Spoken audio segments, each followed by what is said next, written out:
Et j'ai dit à Bill, je veux créer cette entité indépendante de Windows, de tout. Je ne peux même pas t'expliquer la violence de la guerre politique que j'ai reçue de Windows et de Office. Ils ont essayé de tout détruire, mais tout détruire. Mais parce que j'ai eu la chance d'être proche de Bill Gates, sinon j'aurais jamais pu le faire. Mais tu ne peux pas y échapper. Aujourd'hui, tu ne peux pas échapper à la décentralisation. Le HPC va pivoter vers nous, c'est pas nous qui allons pivoter vers le HPC. Quand je dis ça, les mecs me disent mais ok, mais ça ne marchera jamais ça.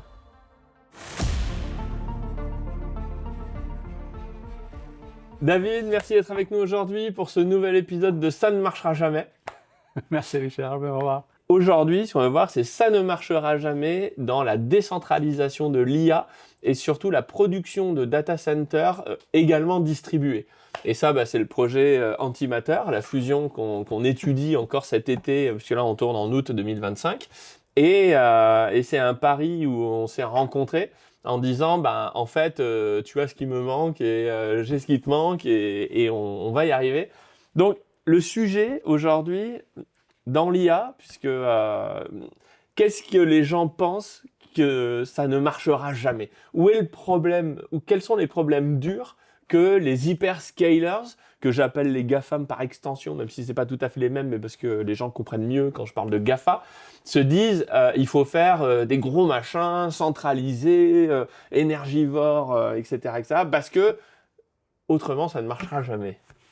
Alors, le contexte est assez intéressant parce que nous sommes en plein dans l'ère numérique sur notre prochaine évolution. Donc, les historiens diront c'était l'époque où l'humanité est entrée dans l'ère numérique, si jamais on survit évidemment ce qui est en train de se passer. Et donc, il y a eu vraiment 3 phases dans cette ère jusqu'à présent. Une première phase, c'était l'invention des ordinateurs. Une deuxième phase, c'était l'invention d'Internet. Et aujourd'hui, c'est l'invention de l'IA. Donc, si on regarde vraiment les très, très grosses phases. Donc, et chacun, en fait, a permis l'autre. Donc, les ordinateurs ont permis d'avoir besoin d'interconnectivité. Il fallait trouver quelque chose qui marche bien, efficace. Et Internet est né. Ensuite, une fois que l'Internet est né, il fallait faire beaucoup de calculs, beaucoup de stockage. Le cloud est né. Et avec le cloud qui est né, ça a permis d'avoir des données et donc du coup entraîner les modèles IA, etc. Donc, ce qui est vraiment intéressant dans le monde technologique, et c'est peut-être vrai aussi dans le monde politique, économique dont toi tu es très penché, c'est que beaucoup de choses se passent par la continuation de legacy. Donc, c'est-à-dire que L'héritage. Donc, on fait les mêmes choses qu'on a fait, on améliore un peu. Et on prend pour argent comptant que c'est la seule solution, c'est la meilleure solution, il n'y en a pas d'autre. D'accord ? Et donc, que ce soit notre système politique, le système économique, etc., fonctionne comme ça. Et puis, un jour ou l'autre, il y a toujours quelque chose qui arrive, qui chamboule tout ça et qui remet une autre ordre en place. Donc aujourd'hui, on est dans l'âge d'or démocratique, on va dire, mais ce n'était pas du tout le cas il y a 2-3 siècles. D'accord ? Donc, ça, c'est au niveau politique. Donc, au niveau technologique, les choses avancent à des rythmes beaucoup plus rapides, mais on est exactement sur le même type de philosophie. Donc, on construit sur le passé, on augmente le passé, on construit plus sur le passé qu'on vient d'augmenter, et ainsi de suite. Et donc, du coup, on arrive à un moment où c'est tellement complexe, les choses qu'on fait, c'est tellement intriqué, que tout ce qui vient comme meilleur en philosophie est perçu comme impossible, est perçu naturellement par impossible, même si philosophiquement, même si technologiquement, c'est la meilleure manière de le faire. Pourquoi ? Parce que les gens ne s'imaginent pas comment on va passer de quelque chose d'aussi complexe et quelque chose, et qui marche super bien, attention, et quelque chose d'aussi immature, mais mieux. Donc en fait, c'est souvent cette impossibilité, la perception d'impossibilité, c'est pas le fait que c'est pas possible, c'est le fait que c'est pas possible de l'adopter tel qu'il est. D'accord ? Donc, et par-dessus ça, les gens spéculent que le temps qu'il faut pour ce truc qui est immature, pour arriver au niveau mature, est tellement long que ça n'a aucune chance que ça puisse marcher. Et paf, les choses sont abandonnées, mais en fait sont recyclées, jusqu'à ce qu'à un moment, cette technologie arrive à mûrir et arrive à rattraper et dépasser les choses. Toutes les évolutions technologiques sont passées comme ça. D'accord? Tous. Je vais même parler juste des disques durs, on parle des disques magnétiques. D'accord? Aujourd'hui, des puces électroniques. Donc, à chaque passage de cette transition technologique, personne ne croyait. Ou SSD, c'est ça? Ouais, voilà, SSD. Personne ne croyait qu'un jour, les disques magnétiques allaient être remplacés par des SSD. C'est pas possible. C'est pas possible. C'est trop petit, on ne peut pas mettre autant de transistors dedans. Ça marchera jamais. Ça marchera jamais. Donc, mais c'est exactement le même principe. Ce serait bien, mais ça marchera jamais. Oui, exactement. Oui, on le conçoit. Conceptuellement, on l'imagine. Mais on ne voit pas le chemin. Comme les fusées réutilisables. Voilà, on dit oui, ce serait bien en théorie que les fusées réatterrissent et que ce soit des avions. Exactement. Parce qu'on ne va pas jeter un avion à chaque trajet. Ouais. Mais en vrai, on voit bien que ça ne marchera jamais parce que c'est trop compliqué, c'est trop ci, c'est trop ça, c'est trop... Exactement. Donc, si je pouvais généraliser ce qu'on est en train de discuter, c'est que ça ne marchera jamais. Fondamentalement, on est en train de parler de ça ne s'adoptera jamais, cette bonne technologie, d'accord, pour des raisons de niveau de performance, de niveau d'attente par rapport à l'existant. Donc, les gens projettent aujourd'hui, sur ce qu'ils ont, sur ça, en disant que le futur est déjà mort. Alors, c'est quoi le problème avec les data centers et l'IA? Parce qu'aujourd'hui, on a le modèle de l'IA pour développer des chats GPT 3, 4, 5, 6, 7, des Grok, tout ce que vous voulez. Il faut un énorme data center où on a mis tous les ordinateurs et d'ailleurs des GPU au même endroit pour faire du calcul qui permet de traiter ces modèles, on va dire pour faire simple. Et aujourd'hui, on l'entend avec Data Factory au Texas, tous les gens à qui on dit qu'on va faire de l'IA distribuée nous disent « mais en fait, ça n'existe pas les gars. En théorie, on est tous d'accord que ce serait bien. » C'est exactement ce qu'on disait. On a des retours du terrain qui nous disent « bien sûr, mais ça n'existe pas. » Et en fait, si vous ne faites pas comme tout le monde fait, c'est-à-dire mettre des centaines de mégawatts au même endroit pour rassembler des centaines de milliers de puces NVIDIA, etc., la main-d'œuvre, vous n'allez pas l'avoir parce qu'elle n'est pas assez qualifiée. Le data center, vous allez avoir des problèmes de synchronisation de données, vous allez perdre en latence, vous n'allez pas, pour la redondance, ça va être compliqué. Enfin, il y a une grande liste comme ça de tout un tas de trucs. Ils disent, c'est pas possible. D'abord, ils ont raison. Donc, ces problèmes existent. Donc, il faut absolument reconnaître que... Alors, c'est quoi ces problèmes précisément? Donc, en fait, je veux faire une petite éducation sur un data center. Qu'est-ce qu'un data center? On va commencer à part ça. Un data center, c'est un bâtiment, d'accord, ou des murs, dans lesquels il y a des ordinateurs qui sont dans des rangées.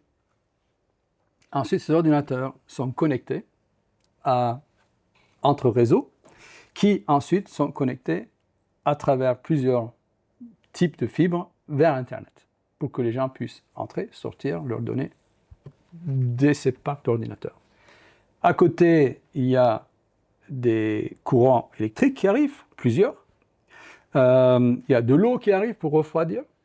Il y a la climatisation, enfin tout ce qui est anti-feu, etc., etc. Donc ça, c'est un data center. Si je double-clique sur un data center, je tombe sur quoi? Je tombe sur des serveurs. OK.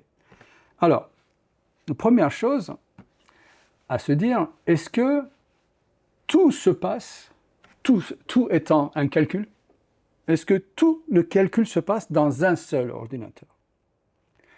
Eh bien, on est arrivé aujourd'hui à une telle complexité que très peu de choses peuvent se dérouler dans un ordinateur. Donc, on est obligé déjà, dans un data center, de distribuer les calculs. Au sein du bâtiment. Au sein même d'un rack. D'accord? Donc, on est dans un contexte de distribution. OK. Donc, une tâche a parfois besoin de 2, 3, 4 ordinateurs. OK. Donc, on fait la distribution. Donc, on fait déjà des distributeurs de compute. OK. À 50 cm de distance, mais on le fait. On le fait. Ouais. C'est interconnecté entre 1 et 25 gigabits par seconde, mais c'est possible. OK. Alors, comment est-ce que ça se fait? Comment est-ce que ça se fait? C'est très intéressant parce qu'on dit que voilà, on a ce truc-là, j'ai besoin de 4 serveurs parce qu'un serveur n'arrive pas à processer ça, donc je vais couper ce truc en 4. Je vais donner un ici, un là, un là, un là, et puis chacun va faire son truc, et puis quand ils ont fini leur truc, je le rassemble et voici, j'ai le nouveau livre qui est là. Voilà, d'accord. Donc voilà un petit peu comment ce modèle fonctionne aujourd'hui. D'accord? Donc il y a plusieurs manières de distribuer les tâches informatiques, mais c'est une des manières les plus populaires qui existent aujourd'hui. OK. Donc qu'est-ce qui change vraiment dans cette distribution entre ce qui existe dans un centre de données et ce qui existe dans plusieurs centres de données? Imagine qu'il y avait maintenant 4 centres de données pour ces 4 pièces qu'on vient de discuter et qu'on distribuait ces 4 pièces sur 4 centres de données qui sont interconnectés mais à une distance respective. Alors, qu'est-ce qui change essentiellement?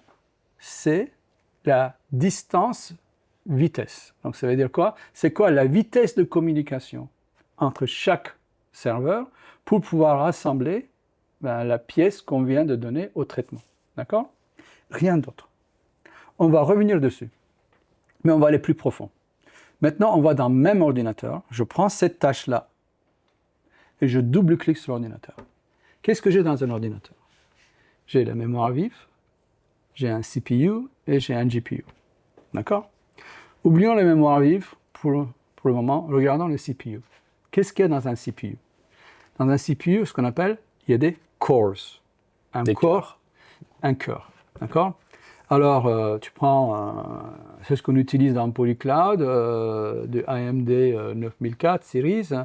Il y a 128 corps dans le CPU, et on a 2 de CPU, donc il y a un total de 256 cœurs dans un serveur de Polycloud. Qu'est-ce qu'on dit là? C'est qu'en fait, même le CPU est distribué. Exactement de la même manière que je distribuerais entre 4 serveurs dans la même rack ou en 4 serveurs sur 4 data centers différents. C'est quoi la différence? La distance et la vitesse. Très proche. Tout ça est très proche. Tout ça est très proche. D'accord? Très proche. OK? Mais si tu regardes au sens informatique, d'accord, on fait exactement le même type de traitement. OK? Et ainsi de suite. Donc, du coup, l'impossibilité de prendre de l'IA et de la distribuer est fonction d'une perception basée sur 2 choses. Premièrement, il est impossible de diviser proprement ces tâches-là et les distribuer à cause de la distance des délais de connexion. Donc ça, c'est la première chose. C'est ce que les gens disent. D'accord? Et en fait, c'est ça qu'ils disent. Tu ne peux pas faire ça. Et deuxièmement, ils pensent que tu n'as pas assez de puissance de calcul que tu peux assembler pour pouvoir répondre en temps réel à des questions d'inférence à cause de ces distances-là. OK. Donc, est-ce que c'est vraiment impossible de résoudre ça? Alors, il y a 2 choses qui entrent en lice. Une première, c'est le progrès technologique qui arrive de la connectivité. À une époque, on se connectait à 24,4 kilobits par seconde. Aujourd'hui, on se connecte sans problème à 10 gigabits par seconde, et demain, on va se connecter sans problème à 100 gigabits par seconde, et ainsi de suite. Donc, ça veut dire quoi? Ça veut dire qu'aujourd'hui, la latence de connectivité par rapport à ce qui existe dans un rack, à ce qui existe à l'extérieur dans un autre data center, dans un autre rack, est en train de diminuer. Alors, il ne faut pas confondre débit et latence. Le débit, c'est la taille du tuyau, et la latence, c'est le temps qu'on met pour avoir une réponse. Exactement. Est-ce que la latence, elle s'est effondrée dans les mêmes proportions que les débits ont augmenté? Absolument. Okay. Donc, on arrive dans des latences de 1 digit millisecondes. D'accord? Donc, du coup, en fait, si tu es un développeur, tu dis, OK, moi, je vais prendre un programme et je vais devoir le distribuer. De toute façon, je suis obligé de le distribuer. Je n'ai pas le choix. D'accord? puisque ça ne fit pas dans un ordinateur. Donc, en fait, tu dis, je suis trop feignant, il y a des gens qui se spécialisent dedans, je vais le laisser faire. Il y a un programme qui s'appelle VLLM, qui s'appelle Virtual LLM, qu'aujourd'hui on utilise pour distribuer le workload à travers différents ordinateurs. Dans l'industrie classique. Dans l'industrie de l'IA. D'accord ? Donc, tu es donc du coup le développeur de VLLM, tu dis, je vais devoir exploiter le progrès qui arrive par rapport justement à la diminution de ces délais, à l'augmentation de la bande passante, par rapport aux contraintes économiques qu'on doit exploiter. Okay? Donc, d'un côté, tu as le développeur logiciel de middleware qui progresse de plus en plus comment ça divise et exploite les puissances de calcul disponibles et distribuées. De l'autre côté, tu as la vitesse qui augmente, la bande passante qui augmente d'une manière très prédictible tous les 2-3 ans. D'accord. Donc du coup, en fait, physiquement, on est vraiment dans la couche physique là. Physiquement, on devient de plus en plus capable de distribuer n'importe quoi. Qu'il y a 10 ans, ça a été beaucoup, beaucoup plus compliqué. Donc ça, on va dire, c'est réalité numéro 1. Personne ne peut arguer contre ça. Ça existe aujourd'hui partout. Or, la conception des data centers actuels hérite de la conception d'il y a 10 ans, voire 20 ans même. Ouais, exactement. Oui, tout est conçu comme ça. Tout est conçu comme ça. Voilà. On est, comme je t'expliquais... Ça ne date pas de l'IA, les data centers, ça date d'Internet. On est vraiment dans cette espèce d'héritage qui devient de plus en plus... passif technologique. Voilà, exactement, compliqué. Et de plus en plus difficile de changer. D'accord. Donc, on est vraiment dans cette optique-là. OK ? Deuxième élément pour notre audience qui se pose des bonnes questions, c'est de comprendre qu'en fait, tu ne peux pas tout faire dans l'informatique en tout. Donc, c'est-à-dire que l'informatique est un métier de spécialiste. Il y a des choses que tu fais avec une certaine configuration et d'autres tu fais avec une certaine configuration. Ceci m'amène à dire que si aujourd'hui, on devait créer avec Antimatter une infrastructure à la CoreWeave et qu'on allait voir Sam Altman. Et on disait à Sam, hey, on a pour toi 1000 conteneurs, d'accord, qui sont interconnectés à 10 gigabits par seconde, et tu vas voir, ça marche super bien, on a beaucoup de GPU, etc. Sam va nous regarder, il va dire, non, je peux pas, non, ça marche pas. Et je dirais, pourquoi ça marche pas? Latency.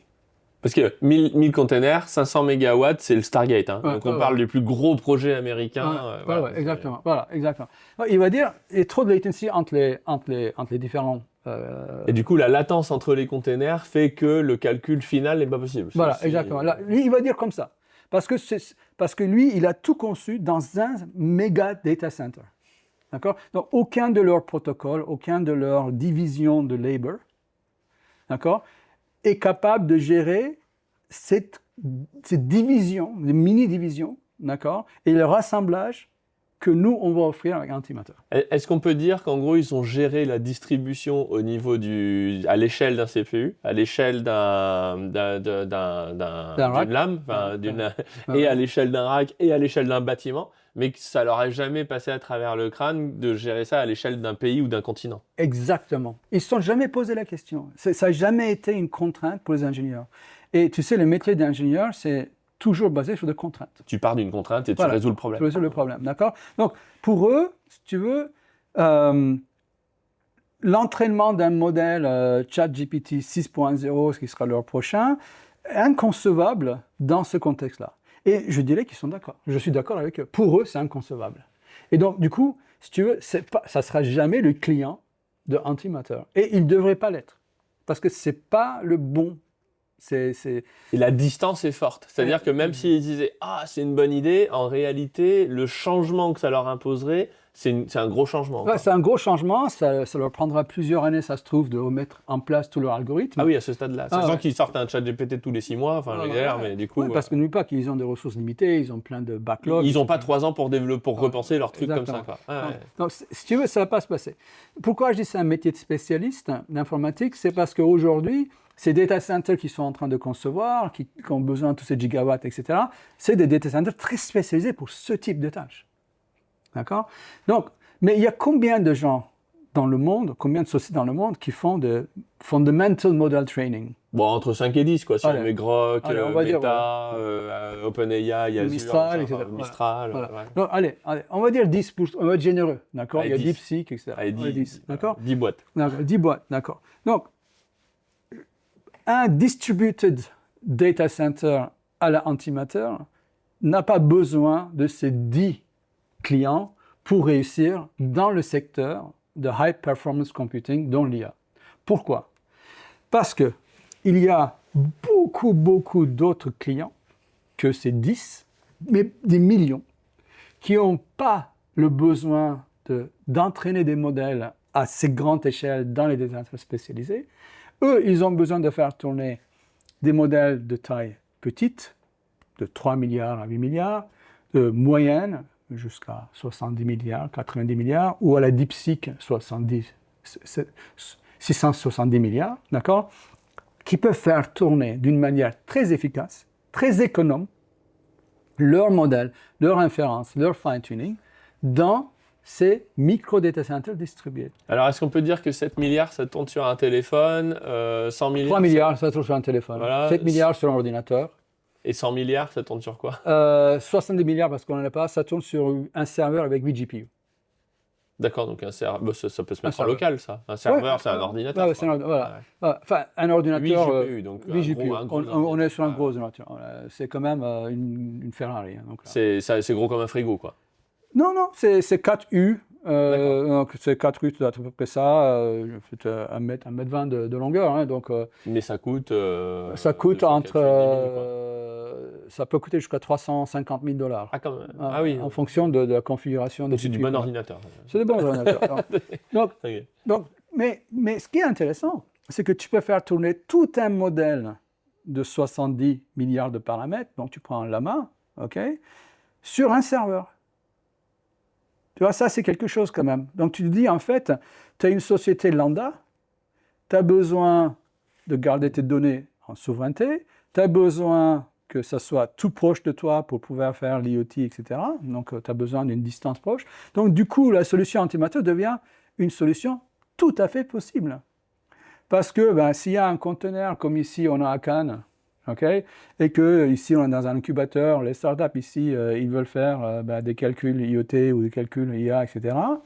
Ils prennent un serveur, ils mettent leur modèle qu'ils préfèrent dessus, ils mettent leurs données dessus, puis voilà, donc ils font leur truc. Et donc, sur des data centers qu'on appelle le Max 40 chez nous, donc c'est le 40 pieds bourré de GPU au maximum, sur les belles Max, tu dis que c'est 4 unités pour faire tourner un modèle comme ça ferait combien de clients servis dans un container? Sur un 40 Max, on est à 360 GPU. Donc, on peut facilement mettre une dizaine de clients de ce côté-là. Donc, tu vois, c'est même plus. Et là, il n'y a pas de distribution pour l'instant. Non, là, pour l'instant, il n'y a pas de distribution. Voilà. D'accord? Donc, déjà, tu vois le construct, comme on dit, intellectuel de c'est pas possible, est fonction de ce que tu cherches à faire. Parce que déjà là, sans distribuer, avec le format container, on peut mettre 10 clients dans un data center mobile. Voilà, exactement. Et surtout, comme on dit, de edge, à proximité.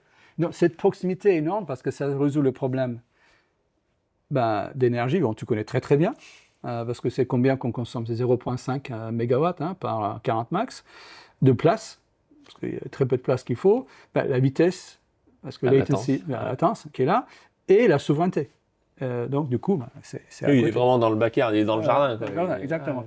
Donc, tout d'un coup, en fait, l'opération de data center devient un petit peu l'époque où on passait on va dire des bus à chacun sa voiture. Tu vois, je veux dire. En fait, ce qui est marrant, c'est qu'on dit les data centers centralisés, ça permet de tout avoir proche, parce que tout est concentré, alors que l'image de la décentralisation, c'est que tout est loin.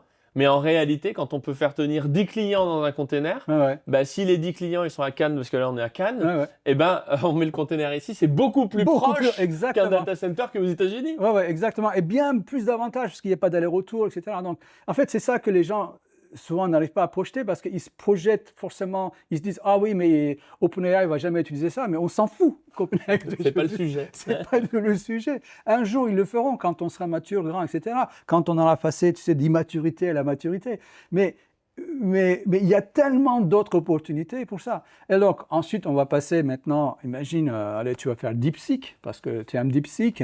Donc, c'est 700 milliards de paramètres, quoi. Voilà, on prend le grand modèle de DeepSeek, parce qu'il y a plusieurs. Donc là, c'est un container entier? Oui, on avait calculé, pour nous, on l'a fait tourner, c'est 50 GPU. Donc, c'est à peu près la moitié d'un 20 pieds. D'accord, ok. Ah oui, donc on peut faire 4 clients dans un max 40. Voilà, exactement. Donc, mais bon, tu dis, je vais faire de la redondance, etc. Donc, tu vas distribuer un petit peu les choses. Donc, tu utilises du coup VLLM. Donc, on a parlé un petit peu tout à l'heure. VLLM, le fait que s'améliorer en coupage des tâches et en distribution donc de ces tâches et en rassemblage de tout ça, avec les latency qui est en train de diminuer, ben, on peut faire une inférence basée sur géolocalisation. Donc, ce qu'on peut dire, donc on va déployer DeepSeek aux États-Unis. Bon, peut-être que c'est très beau, c'est très mauvais ce que je dis ça. C'est pas souvent. Mais allez, on dirait qu'on va déployer DeepSeek aux États-Unis, d'accord? Donc, on le réplique dans différents trucs. Mais on fait de la géolocalisation. Ça veut dire que, imagine que Richard se trouve en Californie, d'accord? Eh bien, lorsqu'il va faire sa demande, on route l'appel de Richard sur l'antimatter qui se trouve en Californie au lieu de l'envoyer sur US Virginia. Tu vois ce que je veux dire? Donc, du coup, on arrive à faire une distribution de tâches beaucoup plus économe, du coup, beaucoup plus efficace, du coup, beaucoup plus rapide à tous les niveaux. Et du coup, beaucoup plus résilient aussi.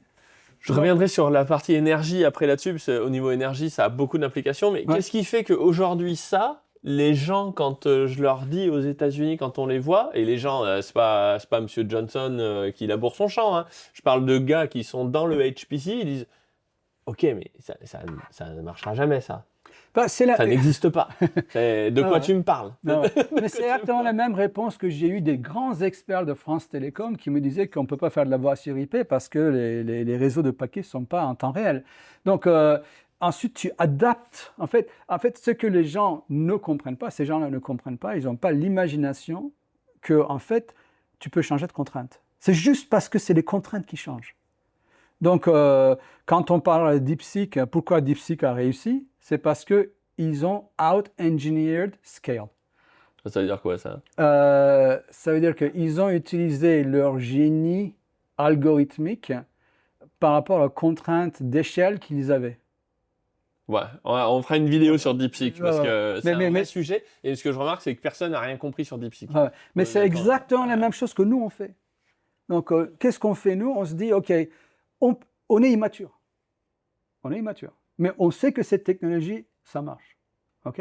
Mais ça ne marche pas pour tout. Il y a des choses... Oui, on est immature dans le sens, c'est pas généralisé. Voilà, c'est pas généralisé. Il y a des choses pour lesquelles ça marche. Ben, on va commencer par ça.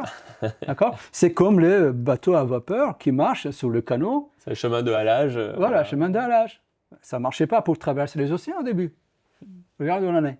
D'accord? Donc, c'est exactement le même principe. OK? Donc, pour toute technologie qui existe, il y a une solution adaptée. Et ensuite, ça augmente comme ça, comme ça. Et en fait, c'est marrant parce que si on part de la contrainte du client, parce que d'habitude, sur le data center, la contrainte qu'on se pose, c'est la contrainte de la ressource et de la production.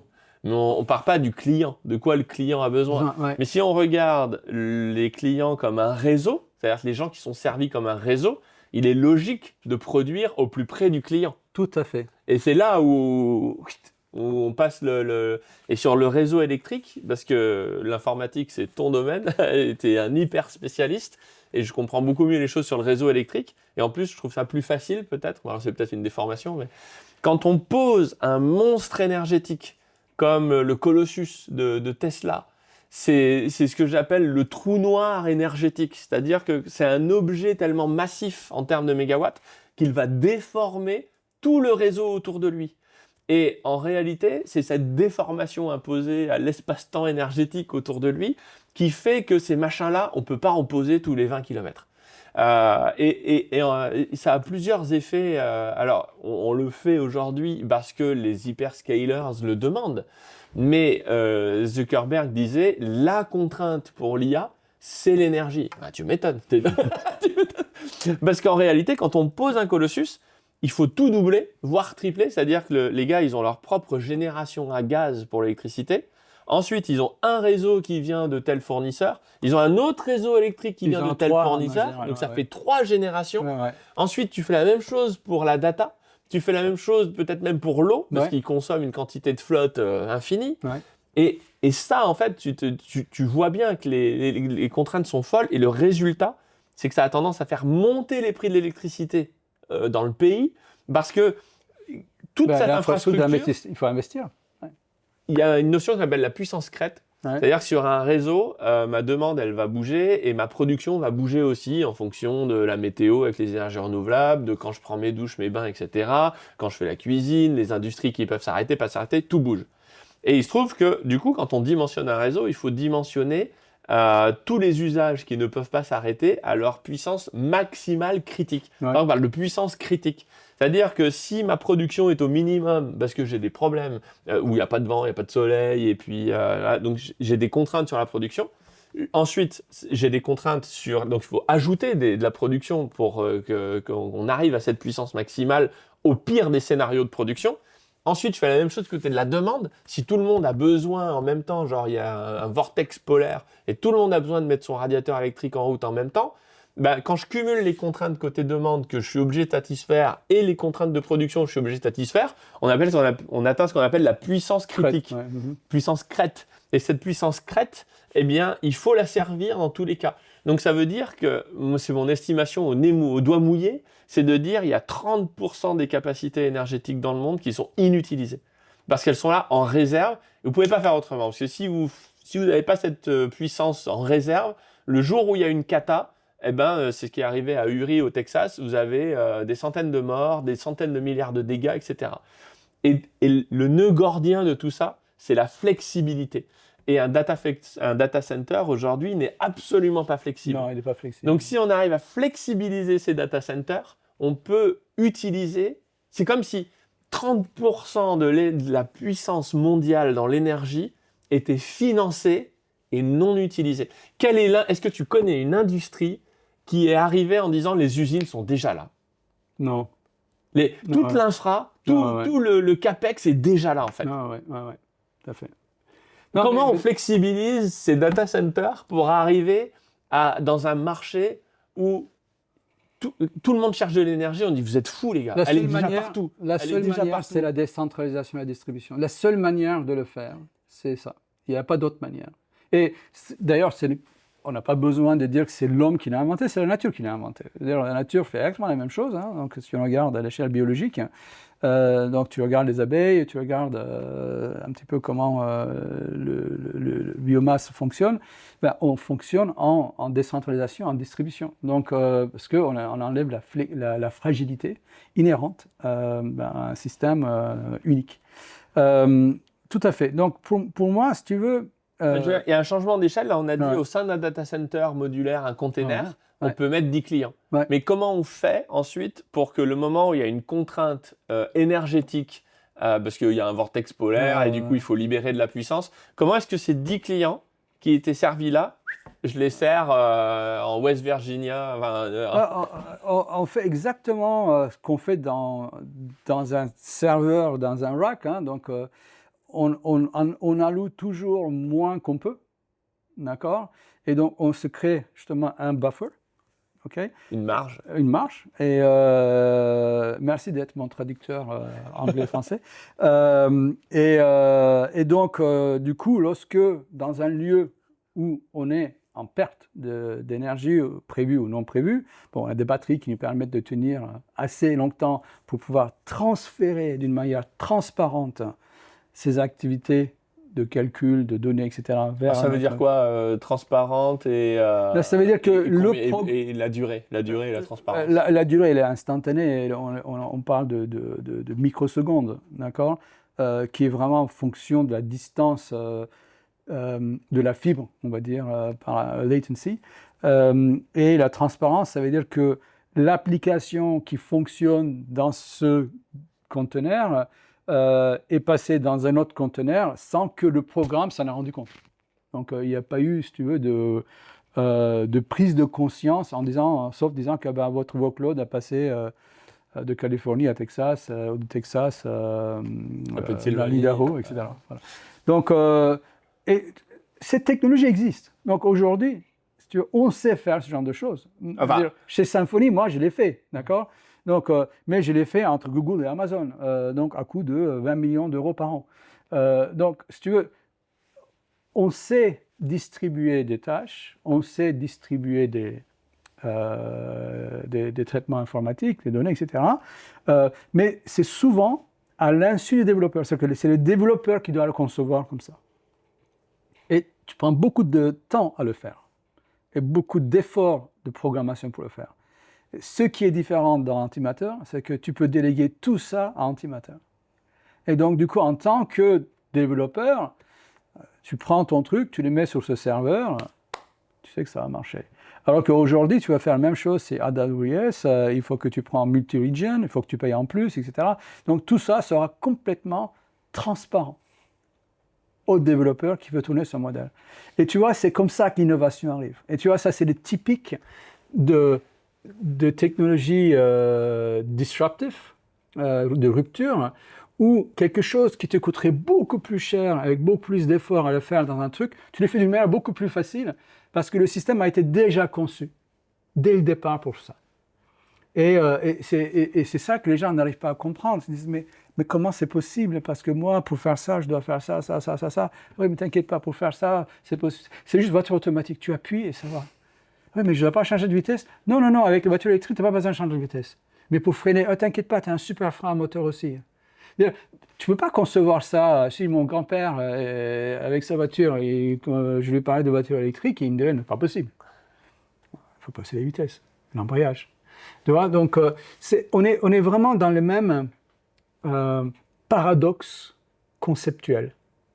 Donc, on a du mal à accepter que quelque chose de nouveau peut arriver à la performance d'aujourd'hui, même si elle est plus prometteuse.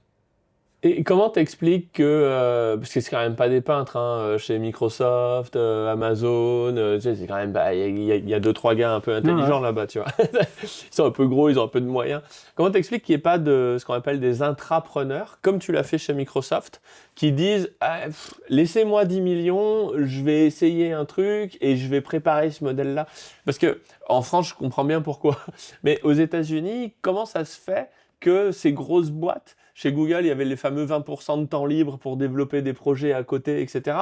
Comment ça se fait qu'il n'y ait pas des insiders dans ces grands groupes qui soient déjà là-dessus? Parce que la recette, entre guillemets, fondamentale de la distribution de données, elle est connue. C'est pas un machin qui vient de Mars, quoi. On n'a pas une révolution technologique. Non, on n'a pas eu un météore avec fondamentale, voilà, où les gars comprennent rien. Ils disent, c'est même pas des mathématiques. Pourquoi ça émerge pas? Parce que les gars, ils vont se faire... Alors, je te garantis qu'il est déjà meilleur chez Google, Amazon, Microsoft sur ces sujets que moi et mon équipe. Je suis certain de ça. Ils ont des moyens colossaux pour pouvoir amener des gens extrêmement compétents sur ces sujets-là. Mais dans les grosses structures, tu as un train qui est en marche. Et ce train, il doit générer des revenus. Et générer des revenus d'une manière prédictible. Donc souvent, ce qui se passe dans ces grottes, parce que j'ai été chez Microsoft, j'ai vu comment ça s'est passé. Puis tu as disrupté Microsoft. J'ai disrupté Microsoft, mais parce que j'ai eu la chance d'être proche de Bill Gates. Sinon, j'aurais jamais pu le faire. Parce que lui, il a cru, et il m'a soutenu, et il m'a donné les moyens de le faire.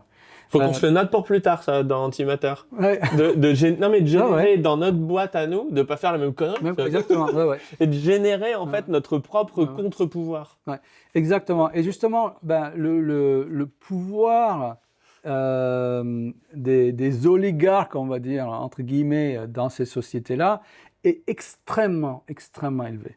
Extrêmement élevé. Donc, à tel point qu'ils sont capables d'anéantir, sans hésiter n'importe quel projet prometteur qui viendrait mettre en danger leur propre business. Ils le font à coup d'arbitrage de budget. Donc, alors tu arrives, tu fais le truc, et ils te disent, et toi tu dis, ouais, aujourd'hui 10 millions ça va, je te le donne. Oui, mais pour arriver au prochain, j'ai besoin de 100 millions. OK, 100 millions, je te le donne. Ah oui, mais pour arriver à ça, j'ai besoin de 300 millions. Ah non. Parce que moi, je préfère, si tu me donnes les 300 millions, moi, je peux générer 1 milliard de plus. Alors que toi, si je te donne 300 millions, tu es toujours en perte. Donc, tu vois, ça devient un arbitrage budgétaire. Le CFO arrive, il dit non, mais enfin, on ne peut pas donner 300 millions à un truc dont on ne sait pas s'il va arriver. En plus, si ça arrive, ça cannibalise notre revenu. Donc, tu as ces forces, d'accord, économiques qui empêchent les entrepreneurs d'arriver à percer et réussir contre ces princes-là. Parce que moi, j'étais chez Microsoft et que j'ai créé donc aujourd'hui l'équivalent de l'équipe Teams, il y avait 3 groupes à l'époque chez Microsoft. Il y avait le groupe MSN, le groupe Office et Server aussi. Je les mets dans Windows et Server. D'accord? Il y avait donc 3 groupes. Donc moi, j'étais dans Windows. Donc MSN, Office et Windows. Windows Server. Donc il y avait tous les trucs-là. Server Tools, etc. Mais on va dire 3 groupes. Donc lorsque j'ai créé cette entité, et j'ai dit à Bill, je veux créer cette entité indépendante de Windows, de tout. C'est indépendant. C'est un groupe indépendant. Il m'a donné l'autorisation de le faire. Mais aussitôt que ça a été fait, je ne peux même pas t'expliquer la violence de la guerre politique que j'ai reçue de Windows et de Office. Tu t'imagines pas comment ils ont essayé de tout détruire. Mais tout détruire. Parce que, pour eux, c'était l'argent dépensé qui aurait pu être mieux dépensé si on faisait partie de leur planète. Et il ne fallait pas créer surtout une autre planète. Et donc, en plus de ça, ces individus-là, qui sont à la tête de ces groupes-là, sont super incentivized. Et les CEO, ils ont souvent peur de déranger ces gens-là. Ils ont vraiment la peur bleue de dire, oui, mais si je le contrarie, et ça se trouve, il va partir, c'est lui qui détient 40% de mon revenu, il a quand même bien fait, regarde tous les autres trucs qu'il fait vachement bien. Et on peut dire que Windows n'est pas un échec. Exactement. Donc il ne s'est pas complètement infondé. Ouais, c'est pas... infondé, Office, c'est pareil, ça a quand même fait 2-3 succès avec Office. Mieux même que Windows. Donc, on se trouve dans cette dynamique-là dans les grosses structures.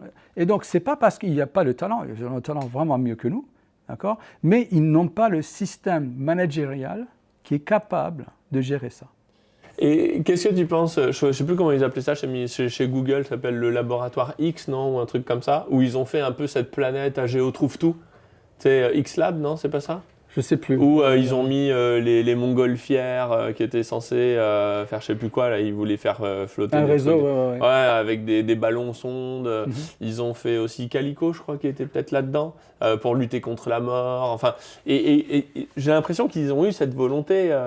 Je pense qu'ils l'ont toujours. Je pense qu'ils l'ont toujours, mais derrière, il faut à un moment donné que tu sors de la société dans laquelle tu es, que tu ailles dans le marché. Il faut que c'est le marché qui te valide, pas ta société. D'accord? Donc, tant que tu n'es pas dans le marché, il te manque la sélection naturelle darwinienne. D'accord? Qui fait que tu as du capital qui arrive, tu as des clients qui arrivent, tu fais une compétition avec X, Y, Z, et du coup, tu améliores les choses. Donc, c'est bien d'incuber, mais à un moment donné, il faut lâcher. Il faut que ça quitte la société. Et là, c'est ça que ça devient un problème. Parce que tu dis, attends, ça se trouve, en sortant cet asset de notre société, on va donner de l'argent au diable qui va détruire ceux qu'on a déjà conçus. Ouais, mais au moins, tu auras des parts. Oui, mais c'est le principe de l'essaimage. Ouais, mais j'ai un bon ingénieur qui a envie de... Comment est-ce que Wall Street te reward avec tes parts? Pas beaucoup. D'accord? Wall Street, il va regarder quel est le déclin ou l'augmentation de ton chiffre d'affaires.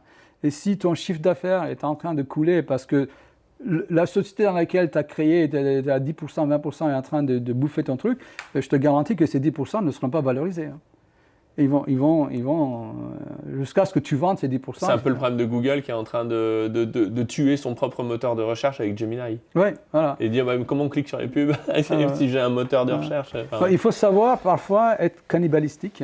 Et c'est très difficile d'être cannibalistique dans les grosses structures à cause en fait de Wall Street. Et cannibalistique, ça veut dire dévorer ses propres enfants, techniquement. Ouais. C'est-à-dire que tu as une belle vache à lait, par exemple Google, tu as un beau moteur qui te rapporte des milliards, etc. Et à un moment, tu dis, je vais dévorer mes propres enfants au profit du petit dernier. Ouais, exactement. Et c'est difficile, hein. Bah, surtout quand ils vivent bien, ils sont grands, ils gagnent de l'argent, ils sont beaux, ils ont fait une belle école, ils sont présentables. Et c'est pour ça, du coup, en fait, que la révolution vient de l'extérieur. Exactement. Et ouais, donc en fait, est-ce qu'on peut dire que la recette théorique et le principe, comme le moteur à explosion, à vapeur d'abord, tout le monde était d'accord pour dire qu'en principe c'était bien, il est connu en fait. Les ingrédients de base de la distribution, on n'est pas en train de balancer quelque chose, l'OVNI que personne ne comprend en disant on a été plus intelligent que tout le monde, mais il y a une vision. Et nous, on peut se permettre de casser de la vaisselle parce qu'on n'a pas tout le legacy derrière qui nous empêche d'avancer. On n'a rien à perdre que notre argent et notre temps. Mais on va dire peut-être des fous visionnaires ou des ingénieurs fous.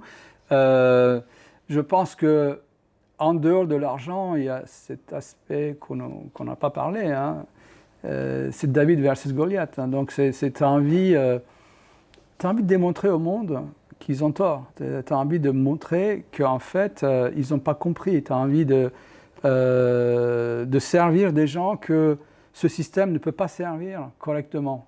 Et donc, du coup, tu as envie de démocratiser quelque chose qui ne peut pas être démocratisé avec une technologie et un système politique ou économique qui existe déjà. Et donc, des individus vont partir donc, on va dire, à la conquête de ce genre d'idéal. Il y en a très peu qui vont survivre, mais honnêtement, si tu regardes, Richard, ce qui se passe dans le monde aujourd'hui et ce qui s'est passé dans l'histoire, ce sont ces individus qui ont changé le monde. Ce ne sont pas les systèmes, ce ne sont pas des sociétés. Tout a été fait grâce aux marginaux qui étaient borderline entre la folie et la réussite. Et ceux qui ont réussi, ce sont des génies, et ceux qui n'ont pas réussi, c'est des fous. Mais ce churn qui existe, on dit, sur la frontière de l'impossible, c'est ça, comme tu dis, elle n'est pas si folle que ça. Et parfois, c'est juste l'application de la technologie n'a pas été correctement comprise et exploitée. Et je pense que ceux qui arrivent à prendre ça et le matcher avec un problème qui ne peut pas être résolu d'une manière économiquement efficace par l'existant. C'est ce que nous, on va faire. Qu'on a déjà fait, puis ça marche, mais qu'on va généraliser, qu'on va montrer. Est-ce que tu es d'accord pour dire un truc, quelque part, c'est pas nous qui inventons, mais on découvre là où l'univers veut nous emmener. C'est-à-dire que il y a 2 ans, on se connaît pas, clairement, hein, je ne sais pas qui tu es, je connais HiveNet, j'ai jamais entendu parler, Polyglot, bon, voilà. Mais en faisant de l'énergie, en partant de Data Factory et de l'énergie, je dis à tout le monde, on n'est pas une boîte de Bitcoin mining. Le Bitcoin mining, c'est le cas particulier d'usage qu'on doit généraliser et qui s'appelle justement la ferme de puissance. Et en réalité, l'industrie qui transforme l'information en énergie, dont Bitcoin est un cas particulier, un petit cas particulier, ça s'appelle le HPC. La grande industrie, c'est le HPC qui va porter tout le truc. Et comme la distribution de l'énergie sur le réseau est la clé pour la partie énergie, et comme c'est transformer de l'énergie en information, le HPC va pivoter vers nous. C'est pas nous qui allons pivoter vers le HPC. Et ça, en fait, quand je dis ça, les mecs me disent « mais t'es un mytho » parce qu'en fait, quand tu regardes ton chiffre d'affaires, mec, c'est 100% de minage de Bitcoin. Et tu vas me dire que t'es pas mineur de Bitcoin. Et je dis « oui, mais regardez le sens de l'histoire, le sens des… » Tu vois ce que je veux dire ? Il y a une trame technologique, il y a une trame de physique qui te guide, qui te met sur les rails, en fait. Et en fait, à un moment, tu as besoin de te faire confiance et tu dis, mais ces gars-là vont apparaître. Je sais pas qui c'est, mais à l'époque, je disais, ils vont faire des ASIC pour faire du HPC. Tu vois, je connais rien en informatique, moi. Mais je me disais, ils vont venir dans nos containers. Et on va faire des dalles, et un jour, on va poser sur des dalles. On n'est pas loin, à Rockdale, c'est ça, hein, c'est des 40 pieds en plus, ces containers maritimes, donc on va vraiment les poser. Mais est-ce que toi, tu as ce même sentiment, en fait, que si tu es attentif la trame de l'univers, je sais pas comment appeler ça, mais tu vois, le sens de ce que la physique nous dit, en fait, c'est les lois de la physique, bah, en fait, il y a des rails. C'est pas, on n'est pas là en train d'inventer, tu vois, on découvre quelque chose qui est déjà là, quoi, qui est déjà sur le chemin. Tout à fait, j'appelle ça l'inéluctabilité de la réalité. Donc, parfois, on se ferme les yeux, les oreilles, et on ne veut pas y croire. Et beaucoup de gens n'y croient pas, pour plein d'autres raisons. Mais tu ne peux pas y échapper. Tu ne peux pas échapper. Aujourd'hui, tu ne peux pas échapper à la décentralisation. Que ce soit nous ou quelqu'un d'autre, ça sera fait. Ce n'est pas possible autrement. C'est impossible que le monde évolue et l'humanité entre à plein pied dans le monde de l'ère numérique porté par l'IA et ce qui va arriver sans l'équivalent de ce qu'on essaie de faire. Que ce soit nous ou quelqu'un d'autre, va devoir le faire. Après, il y a tous les problèmes d'exécution, mais en tout cas, ça finira là. Quoi. Tu dis, ça finira là. Le problème d'exécution, c'est vraiment darwinien. D'accord ? Je veux dire, si on regarde qu'est-ce qui déterminera le succès d'Antimatter, ça va être, est-ce qu'on va avoir assez de funding pour pouvoir résoudre tous les problèmes qu'on va rencontrer ? Parce que c'est vraiment une question de durée. Ce n'est pas une question de on peut le faire ou pas, c'est une question de savoir est-ce qu'on a assez de fonds pour le faire. Donc, je veux dire, c'est l'équivalent d'envoyer des gens sur Mars. Est-ce que SpaceX survivra assez longtemps pour être le premier ? Et si eux, ils ne le sont pas, de toute manière, quelqu'un d'autre va arriver derrière, va le faire. On ira un jour sur Mars. Tu vois ce que je veux dire ? C'est pas une question de on peut ou on ne peut pas. C'est on va le faire. C'est la question de combien de temps ça prendra pour le faire. Et nous sommes exactement dans la même optique dans le monde de l'énergie, dans le monde de HPC, dans le monde de l'IA. Lorsqu'on le combine ensemble, on voit très bien qu'on va vers l'impossibilité de ce qu'on peut faire avec les gigafactories qu'on est en train de faire sur l'IA. On a déjà vu les aspects limitants de ce qui existe. Et donc, on va aller chercher ce qui existe déjà. Il y a 1 mégawatt ici, 2 mégawatts là, 0,5 mégawatts ici. Tous ces endroits-là, ils n'ont pas besoin de faire des usines supplémentaires pour alimenter un conteneur de 40 pieds max. Ça y est, c'est là. Et donc, une fois que cette logique est prise en compte et que les gens voient le futur, et d'ailleurs, il y en a plein qui le voient, hein, parce que après tes vidéos, moi, il y a plein de gens qui me disent « Mais David, on y croit. On y croit. » Non, c'est le futur.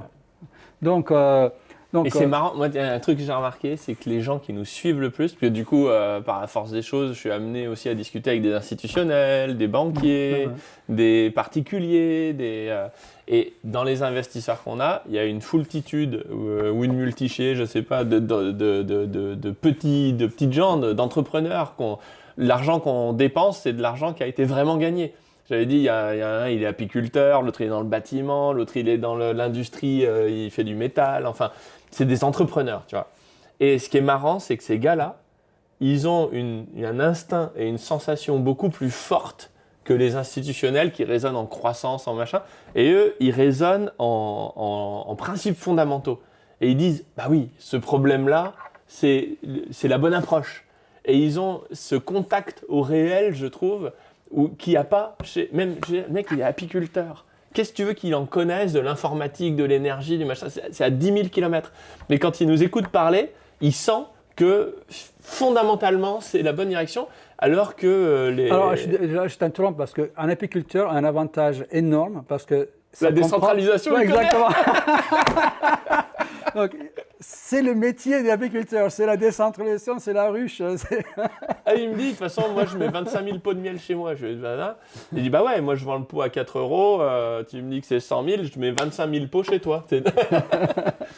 Mais, et tu vois, alors que quand tu discutes avec un gérant de portefeuille, oui, mais tu sais, c'est pas la même chose. Alors voilà, non, mais c'est très différent parce qu'en fait, dans un cas, c'est l'individu qui représente l'individu, l'autre cas, c'est l'individu qui représente une institution. Donc d'ailleurs, tu peux très bien avoir, moi, je discutais avec des gens de l'EDF, d'accord ? Des gens de l'EDF croient 100% que ce que nous, on va concevoir... Les ingénieurs, quoi. Ouais. je ne veux pas nommer parce que sinon je vais violer un certain nombre de NDA. Mais si aujourd'hui je parlais avec le CEO d'EDF, hein, d'accord, ben lui, il a tout le portefeuille d'EDF à gérer. Il a des contrats qu'il est en train de signer avec Microsoft ici et là.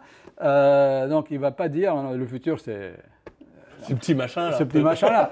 Donc si tu veux, il y a ce côté psychologique qui est quand même assez important pour faire l'impossible possible. Moi, tu sais, mon adage, c'est l'impossible, c'est dans l'opinion, c'est pas un fait. D'accord ? Tu peux avoir l'opinion de l'impossibilité, mais moi, j'ai l'opinion de la possibilité. Et donc, et souvent, en fait, lorsque tu creuses dedans, tu te rends compte que les gens qui pensent que quelque chose est impossible, parce qu'ils n'ont vraiment pas réfléchi. Ils n'ont vraiment pas réfléchi. D'accord ? Donc, du coup, je vois ça aussi dans mon équipe. Moi, dans mon équipe, j'ai ceux qui sont du camp impossible, ceux qui sont du camp possible. J'essaie d'éliminer tous les gens qui sont du camp impossible. Mais il y en a toujours. Au moins, ils sont prévenus, là. Là, ils sont prévenus. Non, ça, je leur dis. D'accord. C'est très simple. Dans quel camp es-tu ? Okay ? Donc, les gens qui sont impossibles, dans l'impossible, je leur dis, on va faire ça. Ah, c'est pas possible. On peut pas faire ça. Pourquoi ? Ah, je sais pas. Mais pour ça. Et je dis, et si ça, et si ça, et si ça. Ah oui, dans ces conditions-là, c'est possible. Et je dis, donc, c'était pas impossible. Oui, mais. Ah ben oui, mais. Donc, t'es viré quand même, non ? Non, je dis, oui, mais, tout à fait. Oui, mais. Et donc, souvent, il faut aller chercher dans les individus qui résistent à l'impossibilité les piliers même de leurs croyances et de leur montrer qu'en fait, ces croyances sont basées sur des contraintes différentes et qu'il faut juste changer des contraintes et paf, ça s'évapore. Et donc là, tout d'un coup, il devient des croyants dans cette possibilité. Et d'ailleurs, ils ont toute l'énergie parce que autant ils résistaient à la possibilité avec une énergie énorme, maintenant ils prennent cette énergie, ils le mettent dans le possible et il faut avancer le chemin public. On va parler de l'INRIA là, parce qu'en fait, moi, plus on parle, on fait des interviews, on échange, on s'appelle, voilà. Il y a un truc que je connecte, c'est que l'INRIA a joué un rôle important sur la voie sur IP. Et là, aujourd'hui, on a, avec Antimatter, 20 personnes chez l'INRIA en partenariat que tu diriges. Quel est ce lien, justement ? Est-ce que c'est pas les gars du possible, les gars de l'INRIA, et ceux que tu vas voir quand tu dis, écoutez, là, j'ai un casse-tête, faut me le démerder, quoi. Faut me le remettre, faut me démêler tout ça, il faut me trouver la solution. Est-ce qu'il n'y a pas un nid de talent dans lequel tu as fait ton campement, quoi, tu vois. Écoute, j'ai jamais pensé ça. Le CEO de INRIA, c'est Bruno Sportis, que j'admire, que j'aime beaucoup. En fait, c'est la communauté des gens qui font l'impossible possible. Je pense que c'est comme ça qu'il faudra que je les appelle. Je pense qu'il aimera ce petit métaphore. Je pense par définition, lorsque tu fais de la recherche et de la recherche appliquée, tu vis dans le monde de la frontière de l'impossible.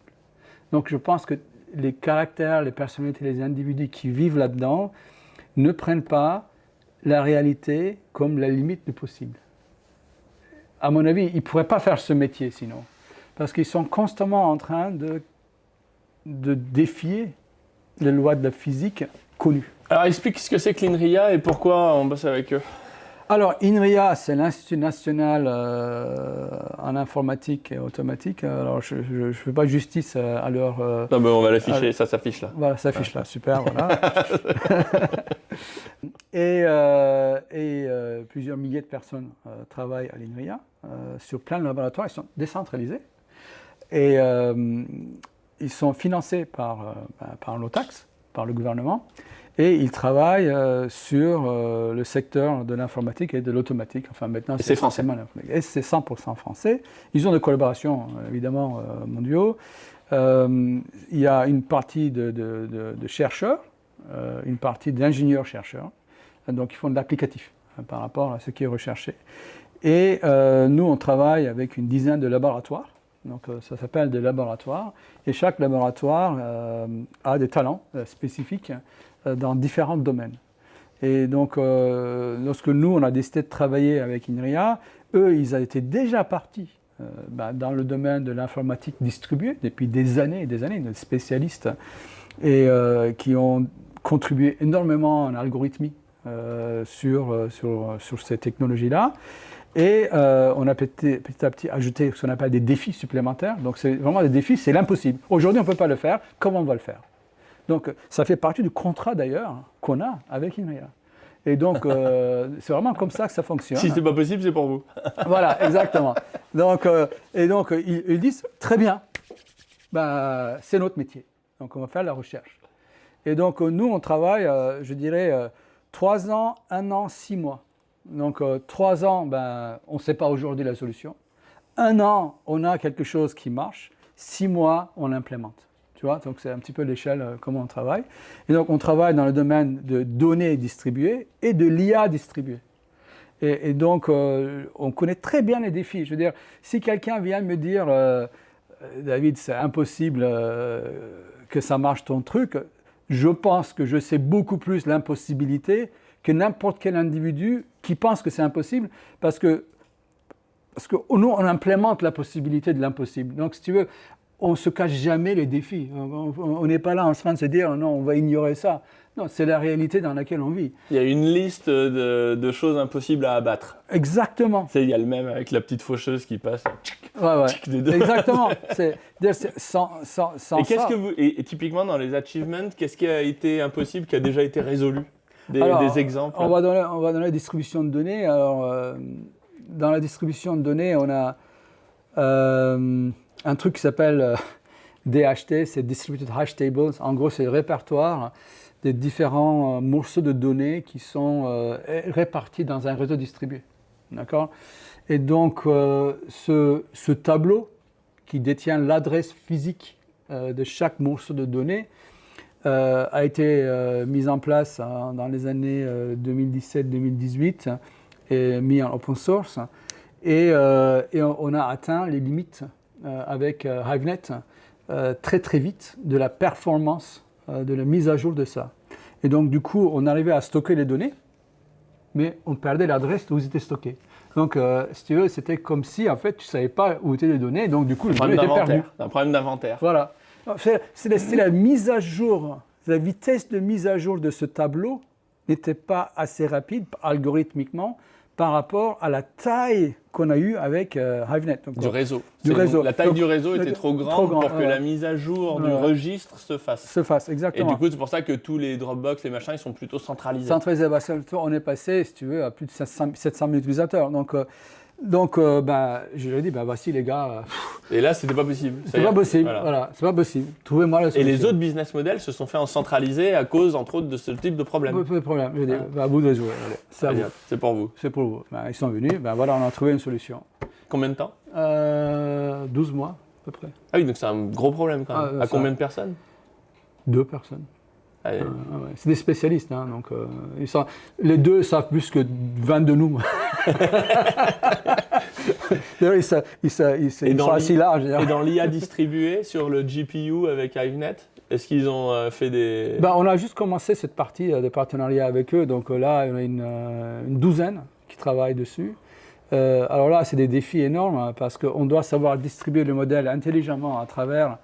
Alors là, c'est plus des ordinateurs dans un rack, mais c'est des ordinateurs individuels dans nos poches. Ensuite, on va aller dans les téléphones. Parce que pour moi, si tu veux, dans 5 ans, 6 ans, on pourra amener l'équivalent de ce qu'on va faire dans un conteneur à travers les téléphones. Tu sais que j'en ai jamais parlé de ça parce qu'en fait, je me disais, mais les gars, ils vont pas me croire. Enfin, tu vois, si je leur dis ça, ils vont me dire, mais ils sont tarés, c'est pas... Non, mais c'est exactement la même chose. Si tu veux, c'est aujourd'hui, si tu regardes la croissance de la capacité d'un téléphone en calcul, d'accord, d'ailleurs, avec les chipsets qu'ils ont, ils sont conçus pour le Natural Language Processing, des NPUs, c'est l'équivalent de ce qu'on achète aujourd'hui sur les ordinateurs de bureau, même mieux. Donc on est dans la même problématique de la distribution qu'on avait. Donc aujourd'hui, si nous distribuons à travers 4G, 5G, ça ne marchera pas parce que c'est trop lent, latency, bande passante, etc. Mais on a une dizaine de personnes ici. On est tous interconnectés à travers Bluetooth qui a une bande passante énorme. Pourquoi pas faire tourner le modèle sur ces 10 personnes au lieu de le faire tourner sur le conteneur là-bas dans 5-6 ans. C'est exactement la même chose, juste qu'on ramène le problème à notre échelle. Un niveau de distribution encore plus fin. Plus fin. Et ça, globalement, j'en ai jamais parlé parce que tout le monde comprend bien qu'on peut décentraliser un data center de 500 MW en 1000 containers de 500 kg.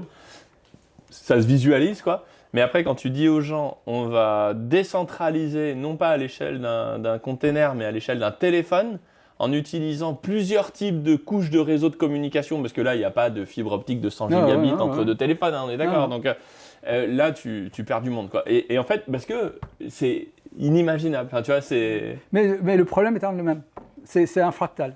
Il faut penser au modèle de l'univers en fractal. Et ça, c'est typiquement ce qui arrive dans les mains de l'INRIA. Ouais, typiquement. C'est chez exactement. eux, là. Allez, les gars. C'est eux qui vont défricher les broussailles et puis nous, on va passer ensuite par on va mettre les autoroutes derrière. Donc nous, les prochaines étapes ça n'arrivera jamais, mais ça va quand même arriver. D'ici la fin de l'année, qu'est-ce qu'on va taper? Sur quoi? Sur Antimatter.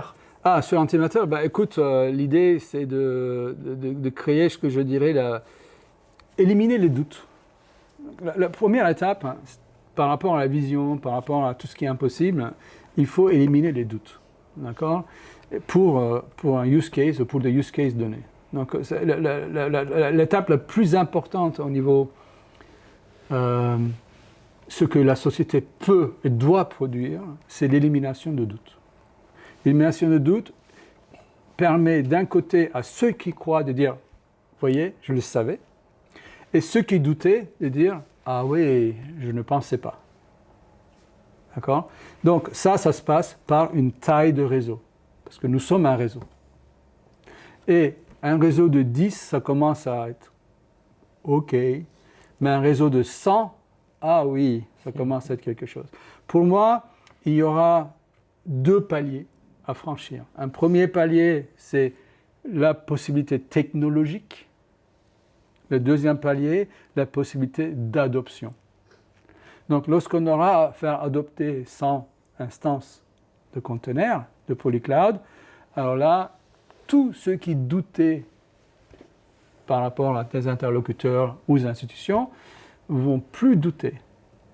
Ensuite, ils vont se dire, OK, comment on amène ça au prochain niveau? Et pour moi, les 2 prochains niveaux, les 18 mois, c'est à propos de ces 10 plus 90. Et c'est pour ça qu'on le disait, et je l'ai dit en webinaire, et c'est assez choquant, c'est plus facile de lever 1,5 milliard que de lever 10 millions. Ouais. Ouais, parce qu'en fait, tu as dépassé le seuil de le seuil de croyance, en fait. Et pour les milliards sont dans les institutions, hein. C'est très rare que les individus vont faire le pari des milliards.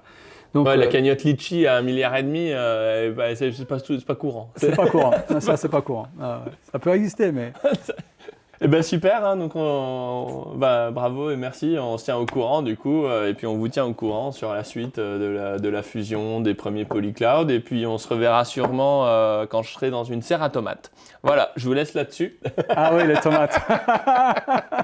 Merci Richard. À bientôt David.